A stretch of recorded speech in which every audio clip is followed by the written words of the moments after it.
Meus irmãos, vamos abrir a palavra de Deus na carta de Paulo aos Efésios, capítulo de número 3. Vamos dar sequência à nossa série de exposições, Efésios, capítulo de número 3. E nessa manhã eu quero falar sobre a vocação dos gentios. Nós vamos fazer a leitura do versículo 1 até o versículo 13.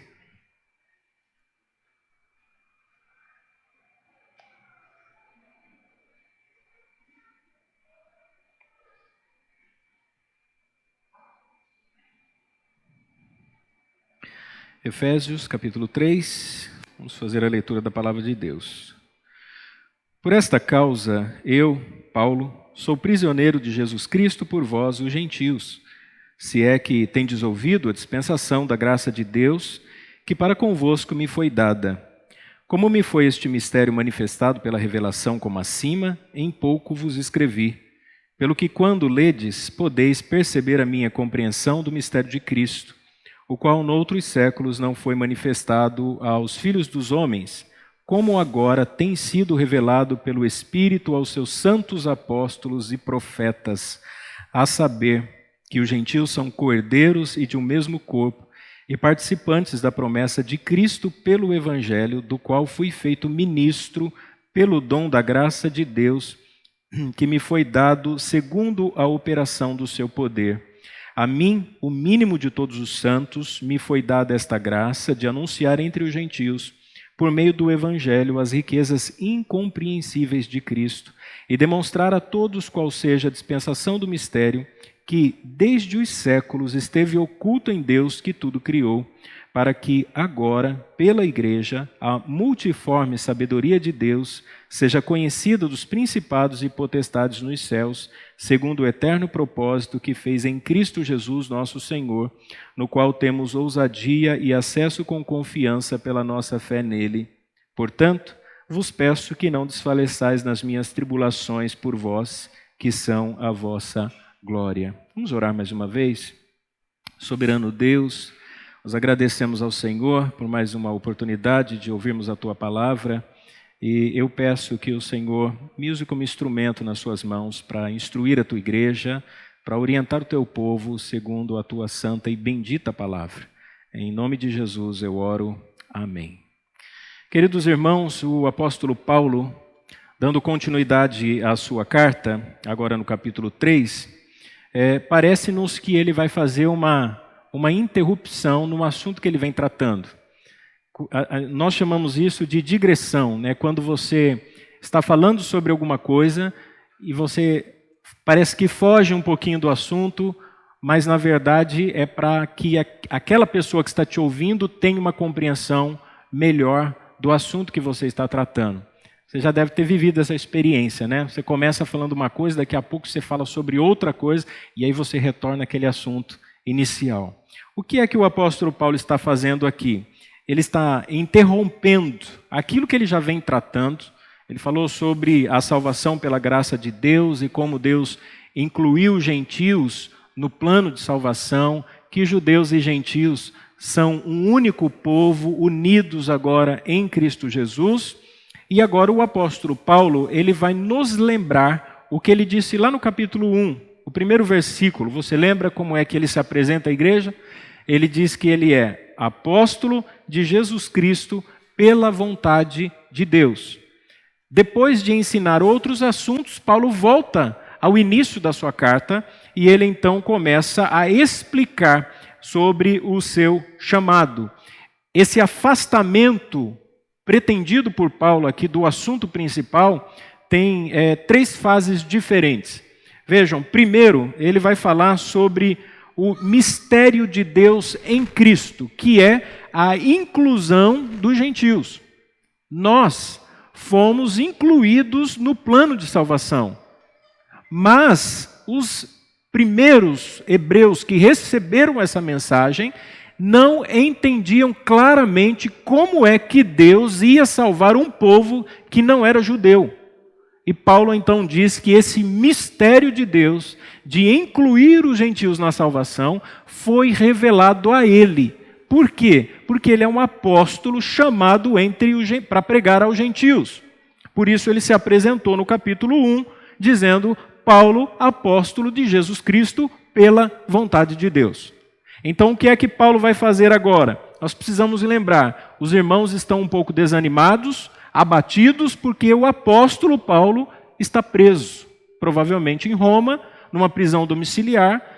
Havia perseguição, haviam lutas, e é natural que a igreja se assuste um pouco diante do que está acontecendo.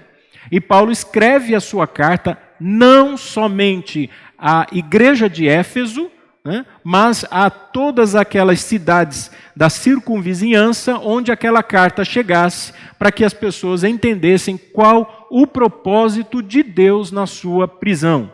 Então, o sofrimento na vida de Paulo faz parte de um plano maior que ele denota como a soberania de Deus. Deus tem uma intenção nas suas tribulações. Tanto que nesses versículos que nós lemos, ele diz assim aos irmãos, no verso 13: peço, irmãos, que vocês não desfaleçam, que vocês não desanimem por causa da minha tribulação. Não parem de caminhar na fé porque eu estou preso, porque essa é a vossa glória. Então Paulo, ele se alegra em Deus, ele se regozija em Deus por causa do sofrimento que ele está enfrentando. Bom, vamos lá. Então ele começa no verso 1, dizendo então sobre a causa, ou a razão da sua prisão. Ele começa dizendo: por esta causa. Qual causa? Por esta minha prisão. Eu, Paulo, sou prisioneiro. A mensagem do apóstolo Paulo é a mensagem de que em Jesus Cristo, tanto judeus quanto gentios formam um único povo. Essa mensagem, aparentemente boa, foi a causa da perseguição e do sofrimento de Paulo. Muitos judeus, principalmente os líderes religiosos, que exerciam não só a liderança espiritual do povo, mas a liderança política e social, como o Sinédrio, eles se sentiam ofendidos, irados. E então, em conchavo, em acordo mútuo, eles estabeleciam planos para perseguir o apóstolo Paulo, porque ele então dizia que tanto gentios pagãos que se convertessem ao cristianismo eram iguais aos judeus, incircuncisos e circuncisos, um só povo em Jesus Cristo. Isso feria o ego, feria a imagem daquele judeu conservador, do fariseu que tanto se gabava da sua posição espiritual. Então, esse antagonismo violento que levou Paulo à prisão e, consequentemente, o seu martírio. Foi essa a causa, foi esta a razão, porque Paulo está dizendo: olha, não existem castas superiores, não existem pessoas exclusivas, não existem pessoas que têm destaque entre o povo de Deus. Nós somos todos igualados em Jesus Cristo. Esse é o mistério de Deus. Então Deus chama para si um povo, a igreja, composta por pessoas de todas as etnias, raças, tribos, línguas e nações. Ele convoca e congrega em Cristo a sua igreja. Nós somos convocados para ser igreja na pessoa bendita de Jesus. Isso aqui nós extraímos uma lição maravilhosa. Porque mesmo não sendo judeus, às vezes nós somos tendenciosos a nos apegarmos a algum ponto ou alguma coisa que nós consideramos como destaque na nossa vida. Às vezes a formação intelectual, às vezes a posição econômica, às vezes a postura religiosa, porque eu sou um pouco mais conservador, ou porque eu sou um pouco mais liberal, e às vezes no dom que nós recebemos de Deus, ou numa vocação, e algumas pessoas têm a tendência a acharem-se um pouquinho superior, ou um pouquinho melhor, porque se destacam em alguma área da vida. Irmãos, independente dos dons e talentos que Deus nos deu, independente da formação que nós temos, ou da posição econômica que nós temos, nós somos todos absolutamente iguais. Isso não nos favorece em absolutamente nada diante de Jesus Cristo. Seja uma pessoa influente, seja uma pessoa talentosa, seja uma pessoa famosa, essa é a linguagem do mundo, do sistema, de que você tem que buscar se destacar para ser melhor em alguma coisa. Mas como igreja, não há isso. Como igreja, nós somos todos iguais. E essa mensagem de Paulo, dizendo que Deus convoca gentios, pessoas que nunca foram circuncidadas, pessoas que não vieram de uma linhagem judaica, pessoas que nunca tiveram contato com o Pentateuco, com a Torá, que nunca praticaram uma circuncisão, que nunca guardaram um sábado, e Paulo está dizendo, se você se arrepender e confessar os seus pecados e declarar publicamente que Jesus Cristo é o seu Senhor, você é igual ao judeu conservador, de uma boa linhagem, que tem uma boa formação e que sempre se destacou pela sua religião, você é absolutamente igual. Isso aí causava uma rejeição entre os judeus. Então ele diz, por esta causa, eu, Paulo, sou prisioneiro. Mas ele é prisioneiro de quem? Do Sinédrio? Ele é prisioneiro dos líderes religiosos? Ele é prisioneiro do Império Romano? Ele é prisioneiro das pessoas que agitaram uma revolução social e então impulsionaram as autoridades a prender aquele homem? Ele diz que não, ele diz que ele é prisioneiro de Jesus Cristo por vós, os gentios. Ora, mesmo ele estando naquela condição, em nenhum momento o apóstolo Paulo se sente injustiçado ou se sente entregue à vontade dos seus inimigos. Antes, ele considera Deus tão soberano que ele se vê aqui como um homem preso de Jesus Cristo. Essa é a tradução. Eu sou um preso de Jesus Cristo. Paulo não cometeu crime para estar preso. Ele está preso porque ele prega o evangelho da salvação. Então ele se considera um homem de Jesus que está preso. Deus é o seu dono, independente do que ele esteja passando. O crente pode enfrentar as lutas e dificuldades quais forem, mas se ele for um crente fiel, ele é aquele crente que sofre, mas ele é de Jesus. Ele não é do mundo, ele não é vendido ao sistema, ele não é entregue aos caprichos da vida, ele é uma pessoa de Jesus. Então, nós sofremos, mas sofremos fiéis. E Paulo não se desfaz dessa compreensão. Olha, eu sou de Jesus, mesmo eu estando preso. Verso 2. Se é que tendes ouvido a dispensação da graça de Deus, que para convosco me foi dada. Bom, se eu sou um prisioneiro de Jesus, por vós, os gentios, é necessário então que vocês considerem que eu sou esse prisioneiro só se vocês ouviram a dispensação da graça de Deus. Quem não entende o evangelho rejeita. Ele tem um coração endurecido. O ímpio não entende essa mensagem. A verdadeira igreja, os crentes que leram essa carta, e que ao passar por tribulações, entendiam que mesmo a prisão de Paulo fazia parte do plano de Deus, é porque essa pessoa havia sido alcançada pela graça de Deus, porque esse era o ministério que Deus deu a Paulo, que é revelar Cristo, esse mistério de salvação, aos gentios. Paulo está dizendo a maneira como Deus decidiu salvar os gentios. Esse é o foco da mensagem aqui do apóstolo Paulo. Ele está dizendo, irmãos, é assim que Deus decidiu salvar vocês. Vocês querem entender por que vocês são salvos? Porque Deus decidiu salvar dessa maneira. Lembra que no capítulo 2, vocês estavam mortos em pecados e delitos, pecados e ofensas. Ele vos deu vida. Vocês são salvos pela graça. Há uma mediação da fé, mas a fé também é um dom de Deus. A salvação não tem mérito humano, mas isso não nos exime da responsabilidade da santificação, da prática de boas obras. As obras não salvam, mas elas fazem parte de uma vida piedosa. Então Paulo está dizendo exatamente isso, se é que vocês ouviram a dispensação da graça. E ele então confirma novamente o seu ministério, e ele diz assim, que para convosco me foi dada. Ele sabe que ele tem uma missão. Paulo está investido de autoridade apostólica para pregar o evangelho, para revelar o mistério de Deus, mas quem o chamou foi Deus, e o objetivo é pregar aos não-judeus, levar o evangelho.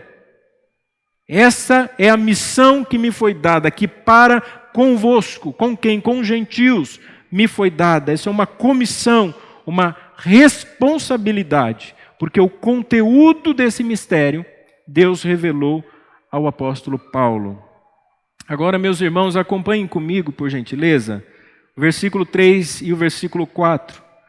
Como me foi este mistério manifestado pela revelação como acima, em pouco vos escrevi, pelo que quando ledes, podeis perceber a minha compreensão do mistério de Cristo. São 2 versículos que, se você não for cuidadoso na leitura, são difíceis de serem entendidos. Percebam que o que Paulo está falando aqui a respeito desse plano de salvação não é algo que surge aqui nesse contexto, mas é a continuação de um assunto que ele já vem tratando. Por isso ele diz assim, em pouco vos escrevi, pelo que quando ledes podeis perceber a minha compreensão. Ou seja, os irmãos já haviam lido alguma coisa que deveria fazer com que eles percebessem que Paulo compreende o que ele está falando. O que é que Paulo já tinha escrito? Os 2 primeiros capítulos. Então, ao chegar aqui no capítulo 3, obviamente que os originais não eram divididos em capítulos e não tinham epígrafes, mas ele está dizendo, olha, esse pouco que vocês já leram, já deve ter mostrado para vocês que eu, o apóstolo Paulo, tenho compreensão do mistério de Deus que é a salvação de vocês. Vocês já devem ter entendido isso, vocês já devem ter percebido isso, com base no que eu estou ensinando a vocês. Irmãos, isso aqui é o cerne da doutrina apostólica. Os apóstolos fundamentaram a igreja, sempre deixando claro que a mensagem central é o evangelho, e que o evangelho não é só uma mensagem, mas é uma pessoa em quem Deus revela um mistério que ele vai revelar aqui para nós um pouquinho mais à frente. O cerne da pregação é revelar Jesus Cristo como Salvador. Esse é o objetivo e a missão principal da qual um pastor é incumbido. Um pastor pode ter muitas capacidades e muitos talentos, mas a sua vocação é ser fiel ao ensinar a doutrina apostólica. O mais importante no ministério pastoral é ensinar a doutrina apostólica. Por quê? Porque um pastor pode ter vários talentos. Suponhamos que seja um bom administrador, mas a administração pastoral não salva ninguém. Suponhamos que seja um pastor muito carismático, muito dado, muito bom de relacionamento, mas a visita do pastor, a amizade do pastor e a convivência com os membros não salva ninguém. Suponhamos que esse pastor seja empreendedor, visionário, e ele consiga lançar grandes projetos, mas os seus projetos não salvam ninguém. Agora, se o pastor for fiel no ensino da doutrina apostólica, e se a igreja é edificada no ensino apostólico, aí tem salvação. Porque quando os irmãos enfrentarem momentos cruciais para a continuidade da caminhada cristã, o que vai fazer diferença não é a amizade do pastor. O pastor pode ficar, pode ir para outro campo, mas o que vai fazer a diferença é o que você entendeu do Evangelho. O que vai fazer a diferença quando nós estamos em conflito é o conhecimento da palavra de Deus.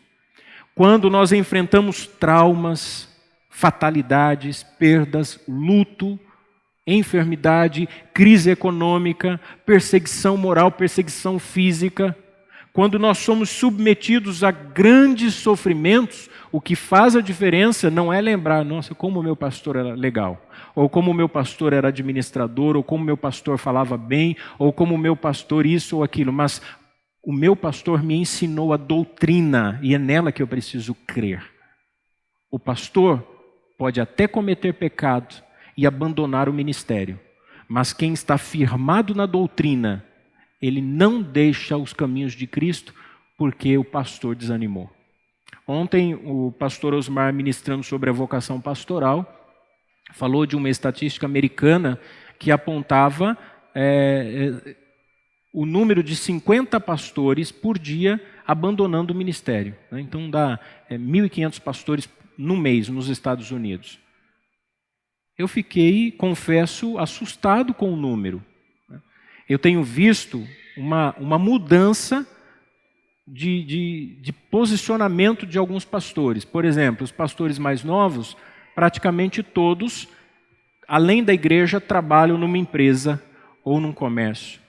Eles não têm o mesmo tempo para se dedicar ao estudo, eles não têm a mesma disposição para empreender ou para pensar na igreja, isso porque ainda são jovens. Por quê? Porque o tempo é um só. Ou você usa para uma coisa, ou você usa para outra. Não consegue fazer tudo ao mesmo tempo. E isso tem sido também a causa do desânimo. Do desânimo. Eu já ouvi pastor dizendo para mim assim, olha, hoje eu tenho um bom emprego, minha esposa também tem um bom emprego, eu não quero mais a igreja. Eu prefiro ir, congregar, participar dos cultos, mas eu não quero mais essa responsabilidade, eu prefiro, porque ninguém me cobra, ninguém fica de olho na minha família, eu também não sou pressionado, a cobrança espiritual é muito grande, então assim eu fico um pouco mais tranquilo.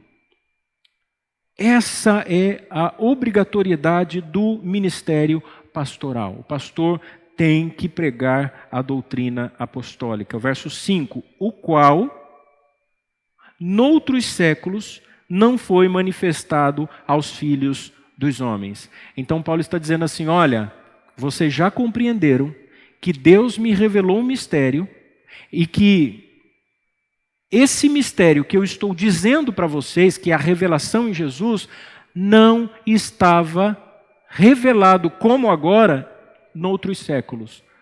Quando eram esses noutros séculos? Paulo está se referindo ao Antigo Testamento. O Evangelho estava sim presente no Antigo Testamento. Aliás, o Evangelho está presente desde o início da criação. Desde a queda, a promessa do descendente, o proto-evangelho.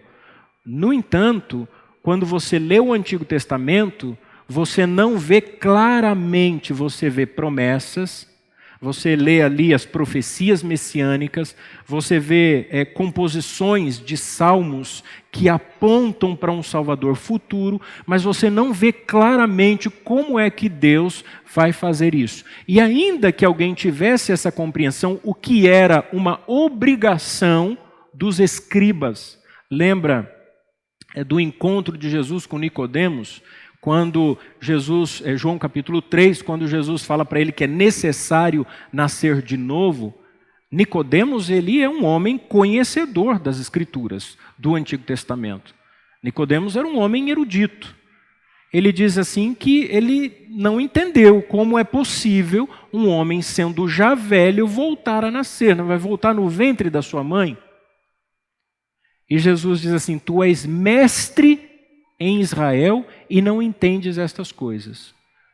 Ele já tinha lido as profecias de Ezequiel, ele já tinha lido as referências de que haveria um tempo em que Deus traria um novo nascimento, que ele aspergiria água nos corações, fazendo referência ao Espírito Santo, e que Ele derramaria do seu Espírito, porque tanto água quanto Espírito são sinônimos. Por isso que Jesus diz, é necessário nascer da água e do Espírito.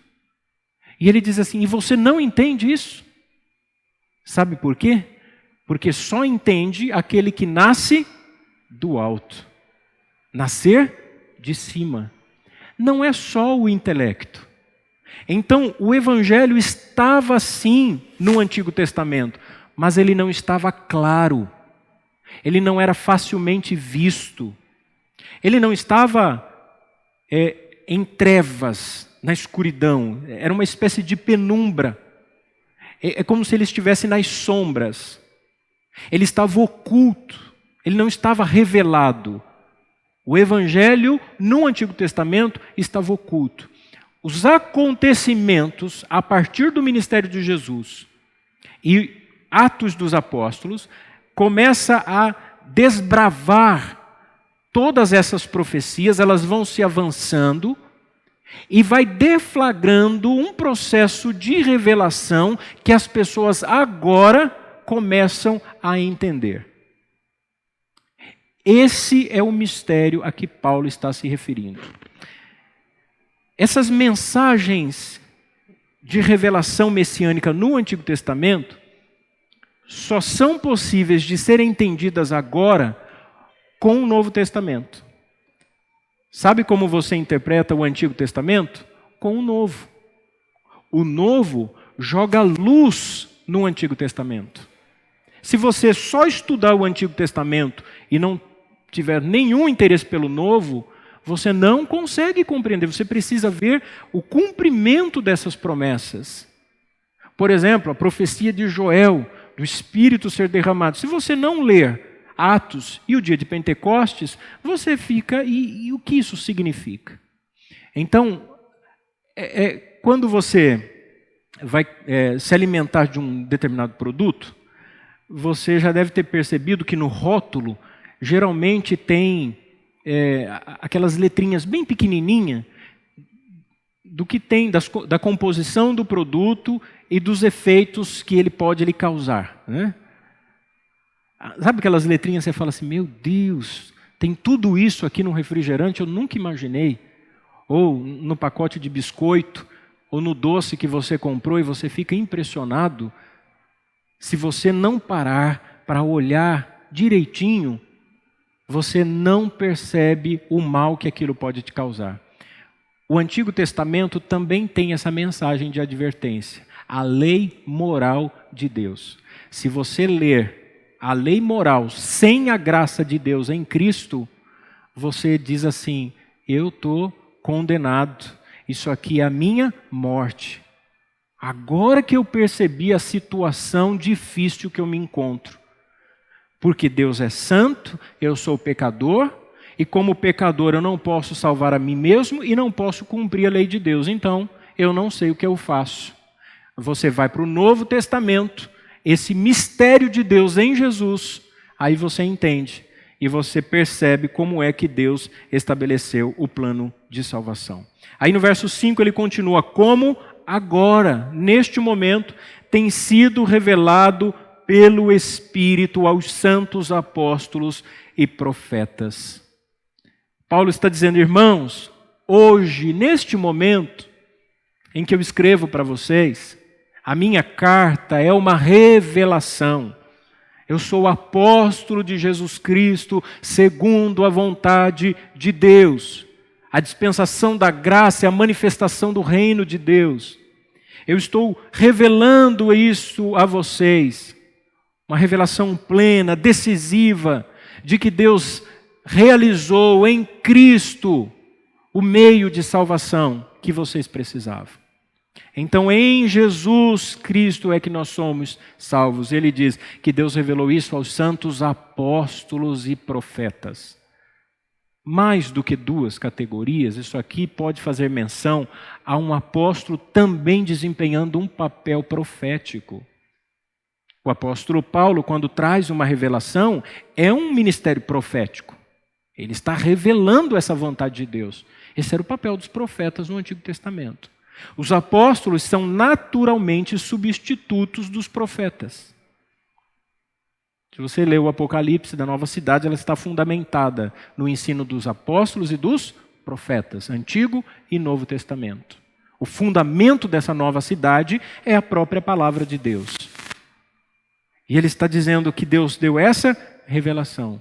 Agora você tem que tomar muito cuidado com essa leitura, principalmente na expressão santos apóstolos.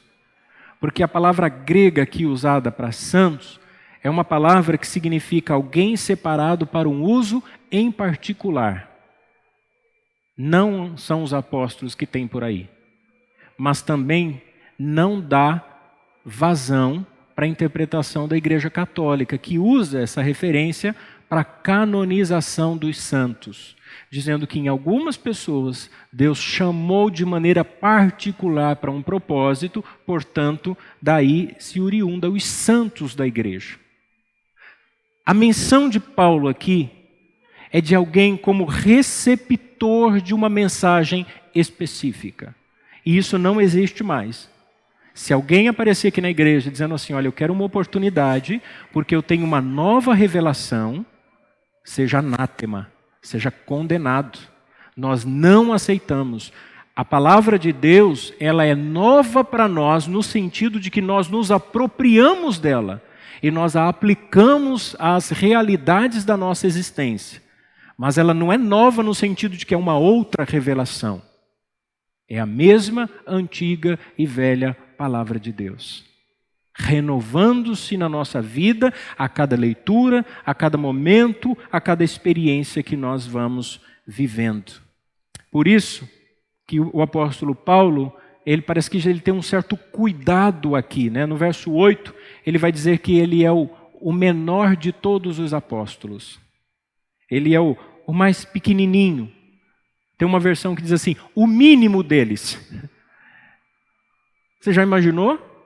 Alguém que diz assim, olha, eu sou chamado por Deus, eu tenho uma revelação de Deus, e essa revelação consiste de que Deus descreve o seu mistério na pessoa do Filho, que veio para salvar o seu povo, mas tem uma coisa, eu sou muito pequenininho. Não fiquem impressionados comigo. Que exemplo de humildade que o apóstolo Paulo nos dá. Ele é chamado por Deus, ele diz assim, mas lembra dos outros apóstolos, Pedro, Tiago, João? Eles viram Jesus pessoalmente.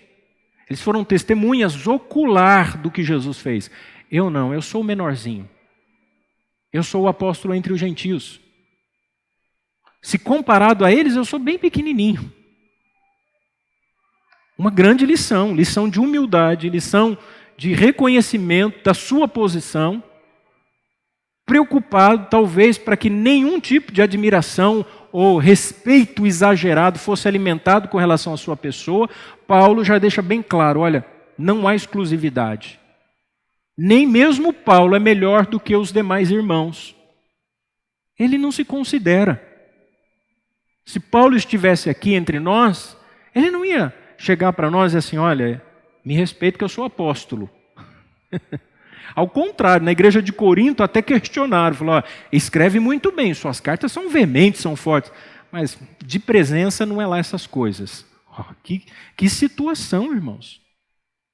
Um homem perseguido, afrontado, confrontado, e quantos se gabam daquilo que nem são, né? Que se acham apóstolos, mas aí quando vão pregar, tem uma porta na parte de trás do púlpito, ele entra só na hora da pregação, os refletores acendem e ele é o apóstolo. Agora tem até pai apóstolo.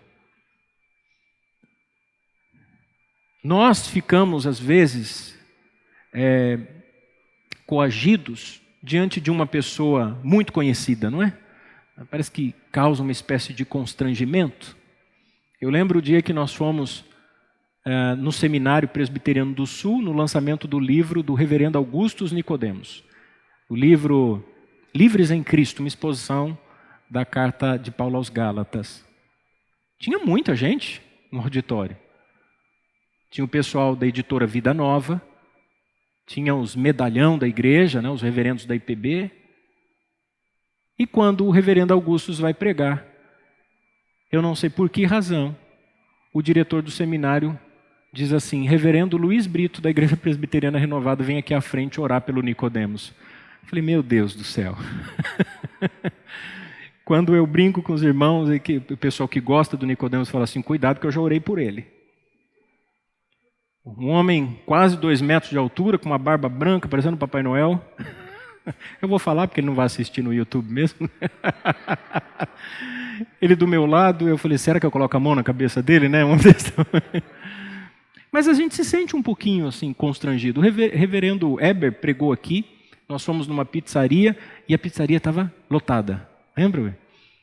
Estavam comemorando aniversário e eu falei para ele assim, reverendo, infelizmente nós vamos ter que procurar um outro lugar, porque tem muita gente e a previsão é de até 2 horas para liberar uma mesa. Ele simplesmente falou, não, a gente fica aqui e conversa sobre teologia.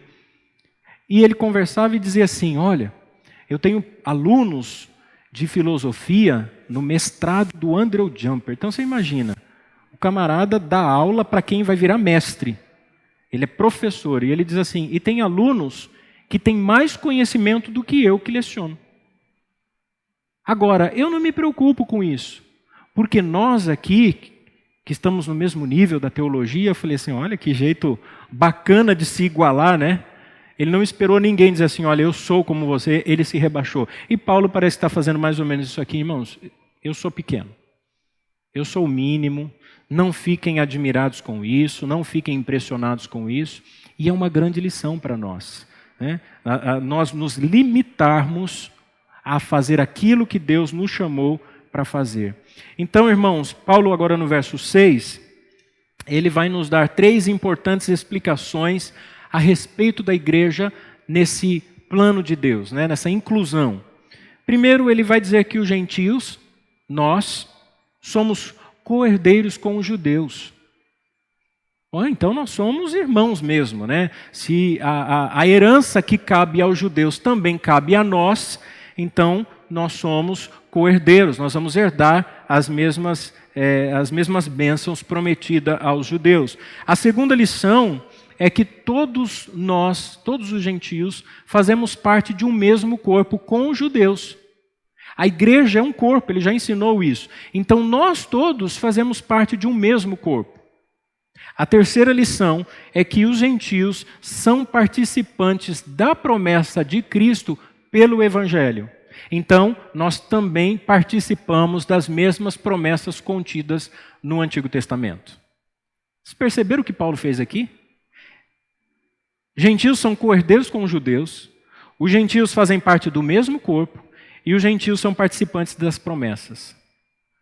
Co-herdeiros, ele faz menção ao passado. Mesmo corpo, ele faz menção ao presente, comunhão.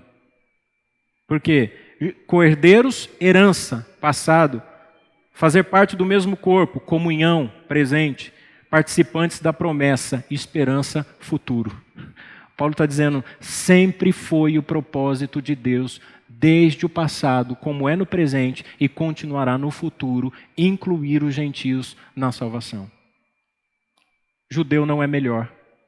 O judeu teve um privilégio de ser o luzeiro das nações, de serem os portadores da lei escrita de Deus, de ser esse povo em que Deus levantou profetas e patriarcas, de ser este povo que preservou a tradição, os costumes, a nossa herança judaico-cristã.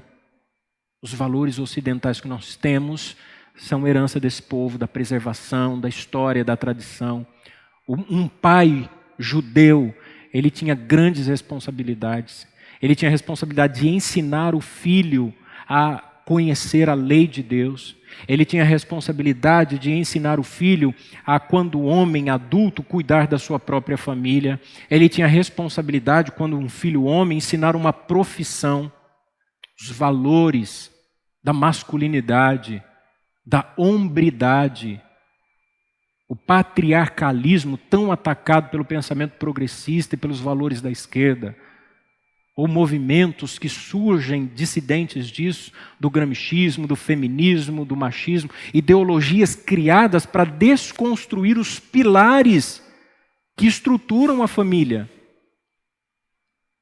Então, os gentios agora são incluídos, eles fazem parte desse propósito de Deus. E o verso 7, ele então ratifica, ele reafirma o seu chamado, do qual fui feito ministro pelo dom da graça de Deus que me foi dado segundo a operação do seu poder. Paulo, sem dúvida, é o apóstolo dos gentios. Vamos ler uma referência bíblica? Eu gostaria que você, se possível, abrisse a sua Bíblia na carta de Paulo aos Gálatas, no capítulo 2, e nós vamos ler do verso 1 ao verso 9, e nós vamos ver lá como foi a experiência do apostolado de Paulo. Por que ele está reafirmando aqui? Qual era a percepção que os irmãos tinham sobre o seu apostolado? Vejam o que diz em Gálatas, capítulo de número 2. Paulo, depois da sua conversão, ele foi para as regiões da Arábia, ele passa um determinado tempo lá, Deus o levanta para o ministério, capacita para o ministério, e ele não é reconhecido no ofício apostólico de imediato. Vejam, uma coisa é a vocação, outra coisa é o ofício. Vocação é Deus quem nos dá, o ofício é o reconhecimento do colegiado. Paulo recebeu esse chamado, essa vocação para o apostolado, mas ele não tinha ainda o ofício do colegiado de Jerusalém. E olha que interessante a sua experiência. Depois, passados 14 anos, olha, não foi 1 ou 2 ou 3 anos, foram 14 anos, subi outra vez a Jerusalém com Barnabé, uma testemunha, um companheiro, levando também comigo Tito, um grego. E subi por uma revelação, e lhes expus o evangelho que prego entre os gentios, e particularmente aos que estavam em estima, para que de maneira alguma não corresse ou não tivesse corrido em vão. Então ele está explicando que Deus o levou a Jerusalém, e ele então expôs lá o evangelho que ele pregava aos gentios. Mas nem ainda Tito, que estava comigo sendo grego, foi constrangido a circuncidar-se. Ou seja, para ser cristão, Paulo nunca induziu ninguém a virar judeu primeiro. Ele nunca fez um prosélito, né? Um estrangeiro virando judeu para depois ser um cristão. E isto por causa dos falsos irmãos que se intrometeram e secretamente entraram a espiar a nossa liberdade que temos em Cristo Jesus para nos pôr em servidão. Os judaizantes que queriam, não, Paulo, ensina a circuncisão para esse povo aí. Depois eles viram cristãos, aos quais nem ainda por uma hora cedemos com sujeição. Ou seja, em nenhum momento eu me sujeitei a esse tipo de gente que quer impor o judaísmo para depois o cristianismo. Para que a verdade do evangelho permanecesse entre vós. E quanto àqueles que pareciam ser alguma coisa, quais tenham sido no outro tempo, não se me dá, Deus não aceita a aparência do homem. Paulo não está preocupado com isso, com essa posição, com a postura deles. Esses, digo, que pareciam ser alguma coisa, nada me comunicaram, não me ensinaram nada de novo. Antes, pelo contrário, quando viram que o evangelho da incircuncisão me estava confiado, como a Pedro o da circuncisão, Paulo está dizendo o seguinte: quando os judaizantes perceberam que eu estava incumbido por Deus para pregar entre os gentios, assim como Pedro foi incumbido por Jesus para pregar entre os judeus, porque aquele que operou eficazmente em Pedro para o apostolado da circuncisão, leia-se dos judeus, esse operou também em mim com eficácia para com os gentios, leia-se incircuncisão. E conhecendo, aí sim, ele encontrou o colegiado. Os presbíteros, os episcopos, ou presbíteros, ou presbíteros, Tiago, Cefas, que é Pedro, e João. Ontem nós tivemos uma ordenação aqui, e o pastor falou assim para mim: por conta da pandemia, seria bom só o presidente impor as mãos? Eu falei assim, não, nós vamos passar álcool nas mãos e o colegiado vai impor as mãos, porque um pastor não ordena outro. Tem muita igreja aí fora e muita gente se sujeitando ao pastorado independente que não é bíblico. Eu não posso, por exemplo, falar assim, irmãos, eu vou ordenar um pastor. Eu não posso fazer isso. É o colegiado. É o que Paulo disse a Timóteo: não rejeites o dom que há em ti, reconhecido ou reafirmado pela imposição de mãos do presbitério, do colegiado. E Paulo também passou por isso. Tiago, Pedro e João, que eram considerados como colunas, os pilares, os apóstolos de Jesus.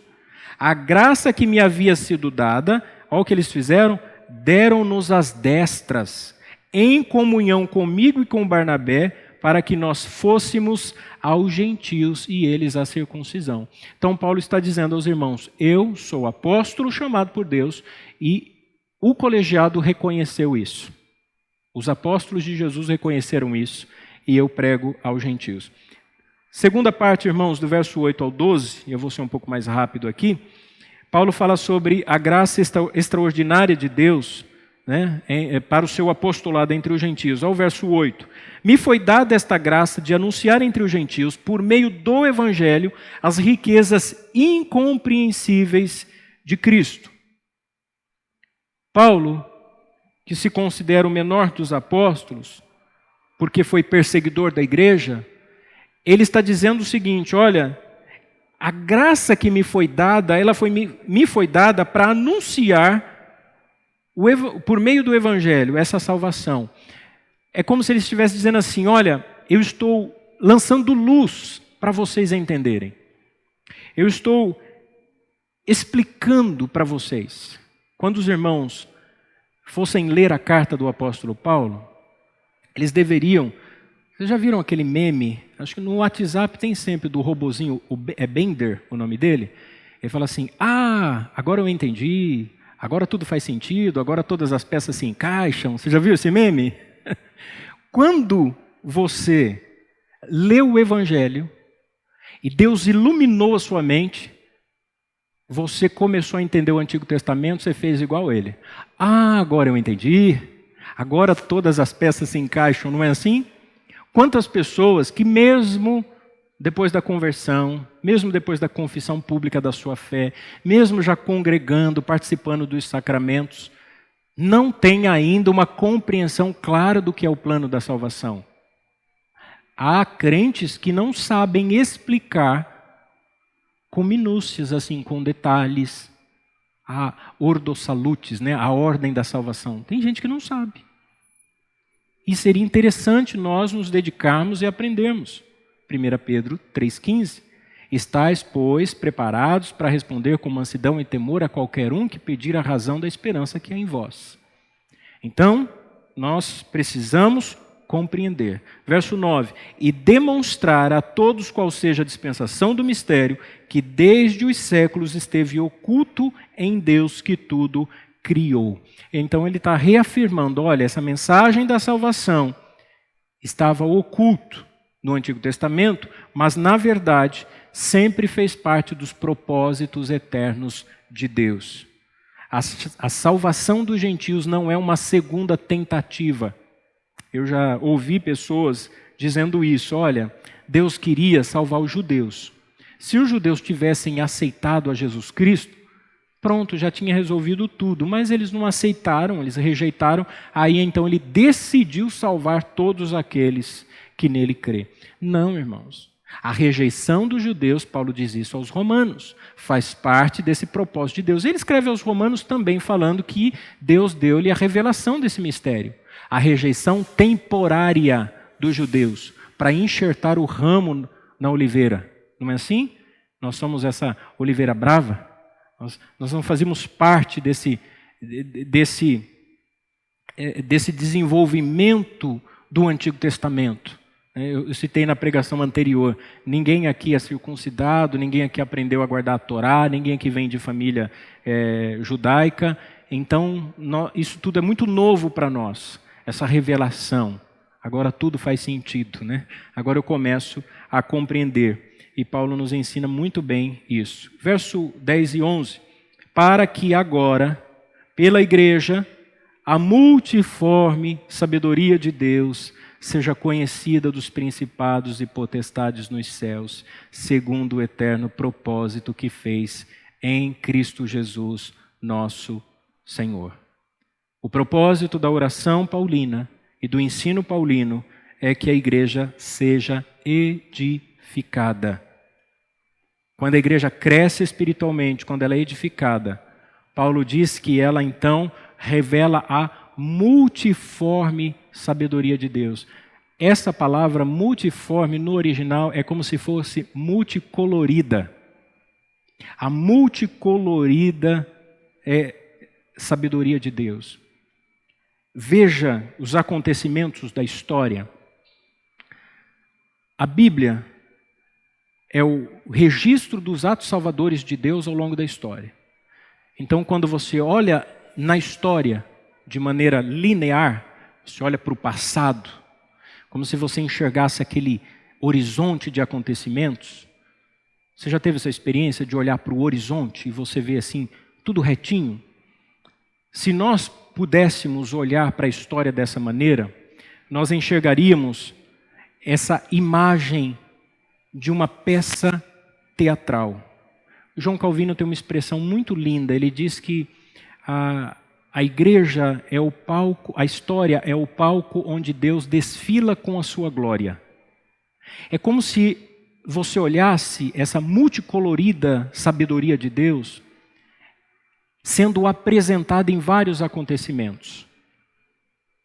A igreja está sendo assistida, ele vai falar aqui, conhecida, vista, dos principados e potestades nos céus. Principados e potestades faz menção a seres angelicais.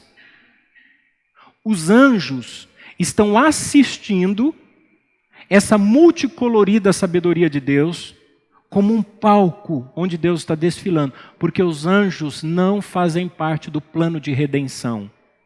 Anjos caídos não se arrependem dos seus pecados. Não tem anjo sendo salvo. Não tem pregador entre os anjos. Olha, o arcanjo Miguel foi pregar para os anjos lá, anjos caídos, e vários anjos se arrependeram. Isso não existe. Então os anjos de Deus, eles assistem a igreja, são os ministros de Deus a serviço dos santos, e eles veem a multicolorida sabedoria de Deus. É como se fosse um espetáculo de beleza. Teólogos reformados chamam de a dança de Deus, ao longo da história, a dança de Deus com o seu povo. Você já assistiu Circo de Soleil? Não o espetáculo lá no circo, mas no YouTube, tem disponível. Você fica impressionado com a quantidade de cores, com os movimentos, com a harmonia dos movimentos, com a sincronia, com a perfeição. Tem aquela companhia, acho que é Bolshoi, né, de dança, que também é muito conhecida, você fica impressionado. É como você olha aquilo. Eu assisti um pedacinho, por exemplo, do Circo de Soleil, e eu gosto muito de ler comentário. Eu não sei se alguém aqui é viciado em ler comentário do YouTube. Esses dias eu estava lendo comentário, a Patrícia falou, se cada vídeo você for ler, eu me divirto com os comentários. Eu adoro comentário. O brasileiro é muito criativo. Eu falei assim, Patrícia, tem mais de 1000 comentários esse vídeo. Ela falou, e você vai ler tudo? Eu falei, não, só 500. Eu achei muito bacana, né, porque um rapaz colocou lá o carro dele e ele pegou... Ó, isso é uma digressão, tá vendo? Estou fugindo do assunto, mas só para você entender. Pegou creme dental Colgate e começou a passar no farol do carro para fazer polimento. Aí o pessoal colocava assim, não esquece de passar fio dental no cantinho do farol, né? Nossa, esse farol ficou com um sorriso brilhoso. Ó, agora, para ficar perfeito, usa enxaguante bucal. Eu me divirto com o comentário, né? Ninguém leva a sério. O coitado fez lá o vídeo para que ninguém gastasse fazendo polimento e o brasileiro fica brincando. Então é como se você estivesse assistindo. E eu vejo os comentários do Circo de Soleil e as pessoas colocam assim, gente, vocês já imaginaram o tanto que essas pessoas ensaiaram, treinaram, fizeram exercício para conseguir apresentar desse jeito? Ou a companhia Bolshoi, né? Você vê eles dançando, não é tão simples assim. Ninguém vai simplesmente... eu quero fazer isso e eu faço. O presbítero Adriano não vai conseguir fazer uma peça que é a morte do cisne. O presbítero William fazer o voo da bailarina, né, que é tão famoso. Por quê, irmãos? Porque isso aqui envolve muito conhecimento e muita desenvoltura. E quando esses seres, olha só, assistem, conhecido dos principados e potestades nos céus, eles admiram essa multiforme sabedoria de Deus. Verso 12, no qual temos ousadia e acesso com confiança pela nossa fé. Então, alguém só tem ousadia e segurança ou confiança quando essa pessoa é revestida de autoridade para acessar determinados lugares. Não é assim? Então, se você pertence a uma empresa e está lá, acesso restrito aos funcionários. Se você não é funcionário, você não entra. Às vezes você vai passear num shopping e você desce do elevador, aí você vê uma porta assim, acesso restrito. Você fala, eu não posso entrar ali. Alguém pode, alguém que está autorizado. Paulo está dizendo que através dessa multicolorida sabedoria de Deus, multiforme sabedoria de Deus, nós temos agora acesso e ousadia pela fé nele, em Jesus Cristo. Uma credencial, né? Quando eu vou fazer visita no hospital, eu não preciso ir no horário de visitação. Eu posso ir em qualquer horário. Por quê? Por causa da Lei 99/82, que permite que se tenha visita religiosa. Então eu posso ir, apresento a credencial, é claro que eu vou esperar a autorização do médico, do enfermeiro, do setor, mas eles dão essa permissão para que faça a visita, porque você tem uma credencial, você está autorizado àquele acesso. Então, em Cristo nós temos esse acesso. Terceiro e último versículo, os sofrimentos do apóstolo, então, ele volta ao assunto inicial e ele diz que é a favor do evangelho, verso 13. Portanto, olha aí, o pronome de ligação. Vos peço que não desfaleçais nas minhas tribulações por vós, que são a vossa glória. Ele volta lá no versículo 1. Por esta causa sou prisioneiro de Jesus Cristo por vós, aos gentios. Faz um afastamento proposital, explica o chamado da igreja, a inclusão de Deus, e então ele conclui dizendo que Deus é soberano e que a sua prisão não pode ser motivo de desânimo. Não desanime.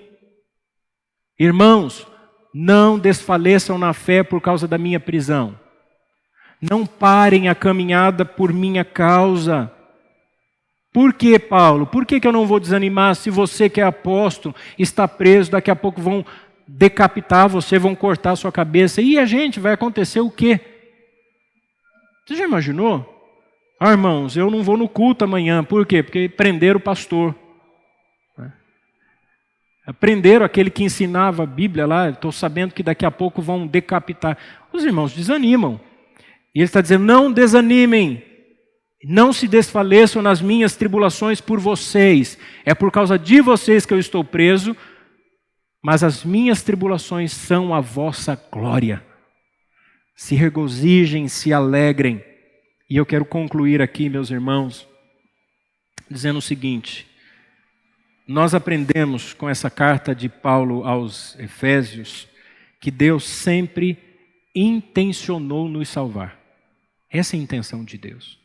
A nossa salvação não surgiu do acaso, não surgiu como um segundo plano, não foi acidental, não é um desvio de percurso, não é uma coisa extra. A nossa salvação é intenção de Deus, é plano de Deus. Deus intencionou nos salvar. Só que esse mistério estava oculto nele na eternidade. Esse propósito dele estava oculto em sua pessoa. Mas na plenitude dos tempos foi revelado em Jesus Cristo.